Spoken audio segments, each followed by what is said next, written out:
बसाउनु छ सानो सानो घरबार थोरै खुसी मिले पुग्छ चाहिँदैन दरबार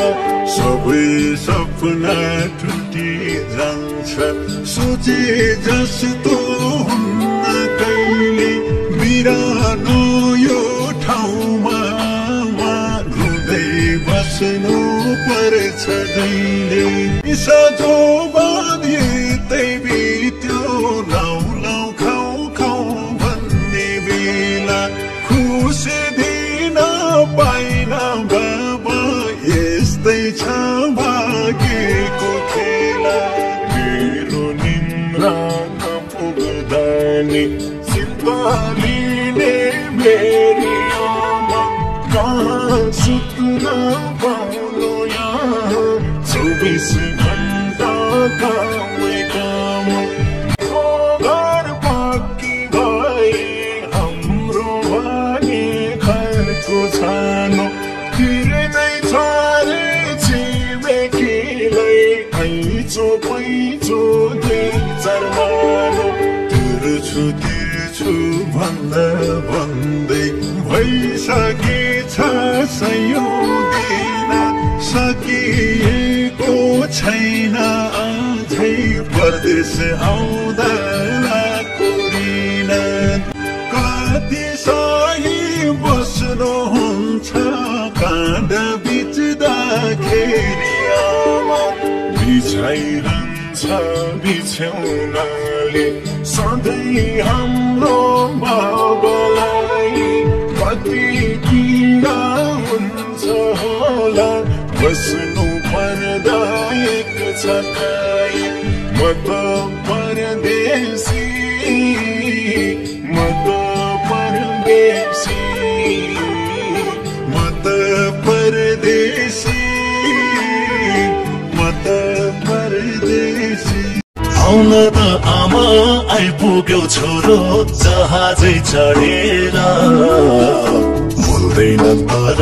क्या भई आज आकाशमा सडेर धन कमाइ ल्याउने साउको ऋण तिर्ने भन्थ्यो सधैँ चुहिने छानो दिनले छाउने सपना भो अधुरै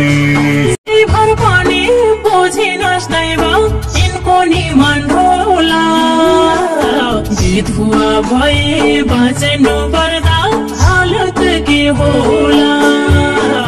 सँगै बस्ला पाएको भए मुख देख्न पाउँथे कि अर्काको देशमा त्यो परम जाँदा अप्ठ्यारो भन्थ्यो कि आमा तिमी बिरामी थियौ पैसा पठाउनलाई आमा तिमी बिरामी थियौ पैसा पठाउनलाई पैसा बोकी गएको थिए आमा बचाउनलाई पापी आँखा पैसामा नै लाएछन् कालेले छ्याप छुपेर जुर्बारुमा मारेर फालेले विष खाएर मरौँ भने नि यी 2टा सन्तान छन् विष खाएर मरौँ भने नि यी 2टा सन्तान छन् समाजमा अब के गरे बाँचौँ नराम्रो सोच्छन् आउँदैनन् भने वञ्चित दुखाइ नबस्नु आउने छु ती सन्तानलाई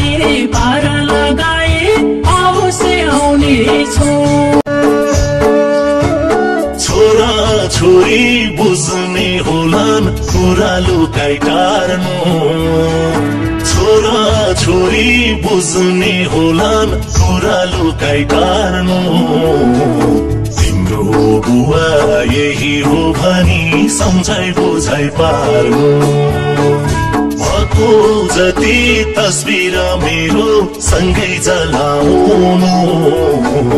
भाउ मरे चाहिँ टुहुरो जस्तै सन्तान बनाउनु हेर्दै म तेरो म झै दुखेको घरमा बस्नु नि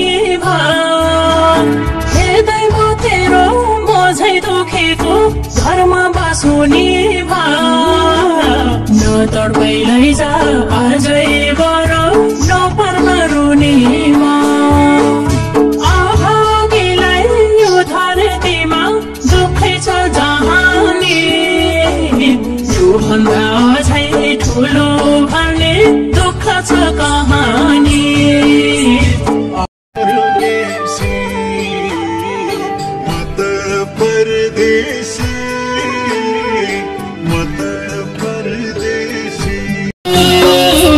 न जाऊ परदेश